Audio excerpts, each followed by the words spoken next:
Pemirsa, Rakernas PDI Perjuangan kembali berlanjut pada hari ini di Sekolah PDI Perjuangan Lenteng Agung, Jakarta Selatan. Kita akan bergabung dengan jurnalis Metro TV, Soza Hutapea dari lokasi Rakernas PDI Perjuangan.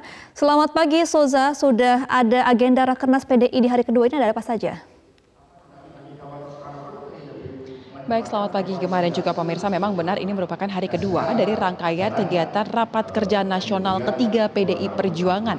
Masih sama seperti pada agenda di hari pertama Gemma, yaitu bahwa rangkaian kegiatan dari Rakernas ini akan dilangsungkan secara tertutup, secara keseluruhan, yaitu mulai dari agenda hari pertama, kedua, hingga ketiga. Namun ada sedikit informasi yang bisa saya sampaikan berdasarkan keterangan yang disampaikan dalam konferensi pers langsung oleh Sekjen PDI Perjuangan, yaitu Hasto Kristianto, yang sampai dengan saat ini masih berlangsung di belakang saya. Jika pada hari pertama kemarin fokus pembahasan dalam Rakernas ialah mengenai tentang bagaimana pengentasan kemiskinan di Indonesia dilakukan secara komprehensif mulai dari pusat hingga ke daerah, dan juga sudah dilakukan penjabaran oleh beberapa kader PDIP yang menjadi wali kota, diantaranya ada Gibran Rakabuming Raka di Solo, kemudian ada Eri Cahyadi di Surabaya. Maka untuk agenda di hari kedua ini akan berfokus mengenai seperti apa strategi pemenangan dari pemilu 2024 yang akan disusun oleh PDI Perjuangan, termasuk berapa target kursi yang akan ditargetkan diperoleh di 2024, kemudian terkait dengan visi misi capres, dan juga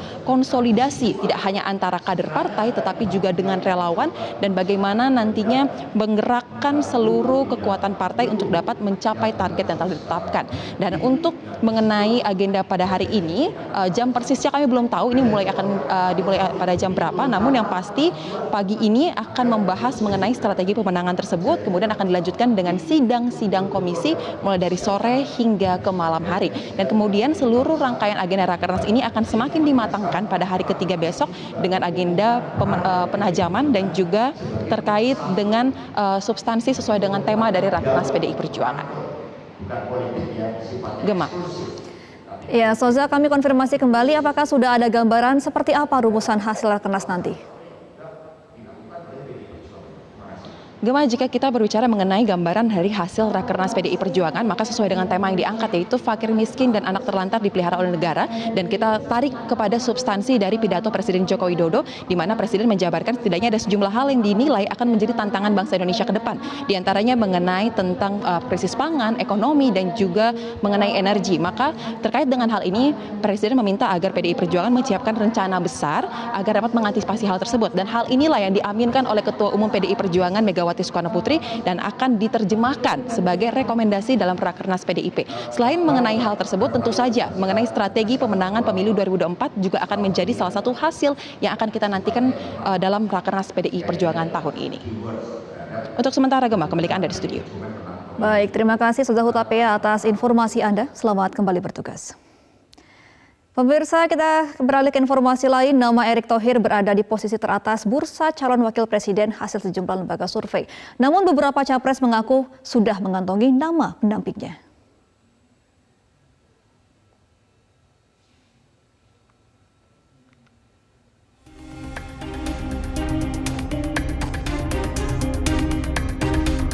Figur kandidat cawapres disebut-sebut memiliki posisi tawar lebih dalam meraup suara dalam Pilpres 2024. Terlebih, elektabilitas ketiga capres saat ini belum ada yang mencapai 60%.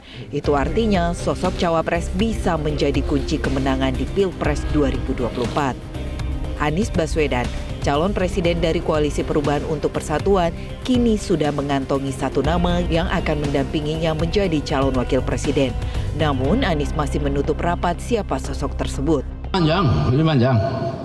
Saya ya. Pokoknya udah ada, tapi nanti pada waktunya diumumin. Ketua DPP Partai Nasdem Willy Aditya menyebut satu nama calon wakil presiden untuk Anies diputuskan dari hasil rembukan tim 8.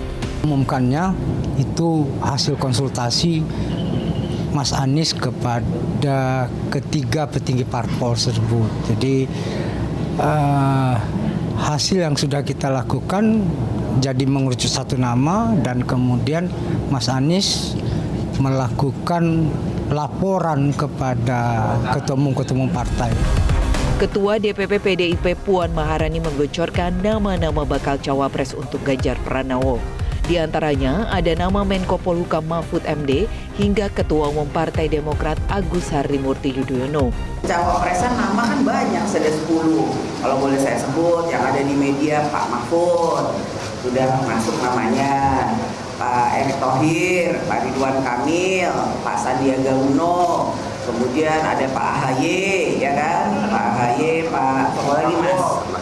Pak Erlangga, ya kan? Nama-nama itu ya masuk dalam peta yang ada di PDI Perjuangan. Alih-alih menyatakan dukungan, pertemuan Partai Amanat Nasional dengan PDI Perjuangan yang digelar Jumat lalu nyatanya belum final. PAN kini justru membuka opsi koalisi lain dengan Partai Gerindra. PAN menyodorkan nama Erick Thohir kepada PDIP maupun Gerindra untuk menjadi cawapres Ganjar atau Prabowo. Sekjen Gerindra Ahmad Muzani mengaku menerima usulan nama Erick Thohir untuk dipasangkan dengan calon presiden Prabowo Subianto. Muzani pun berjanji untuk menindaklanjuti usulan itu ke Prabowo. Nama Erick Thohir bukan hanya diangkat, disebut. Disodorkan gitu ya. Kalau menurut Mas Edi kan menu wajib yang harus diomongkan. Jadi karena itu kami merasa terhormat siapapun nama yang diusung karena itu adalah bagian dari orang-orang yang dianggap terbaik untuk berbakti kepada bangsa dan negara dan menyampaikan hasil pembicaraan ini tentu saja kepada Pak Prabowo Subianto. Jadi saya juga merasa bahwa kita paling tidak sudah menyampaikan dan sudah diterima dengan baik. Bagaimana hasilnya? Tentu kita akan menghormati proses yang berjalan di internal masing-masing partai. Dan kita tentu berharap bahwa usulan kita itu diterima oleh siapapun. Sebelumnya, survei terbaru yang dilakukan Indikator Politik Indonesia, nama Menteri BUMN Erick Thohir berada di posisi teratas dari 18 nama tokoh yang masuk bursa cawapres. Di posisi kedua, ada nama Gubernur Jawa Barat Ridwan Kamil disusul Menko Polhukam Mahfud MD.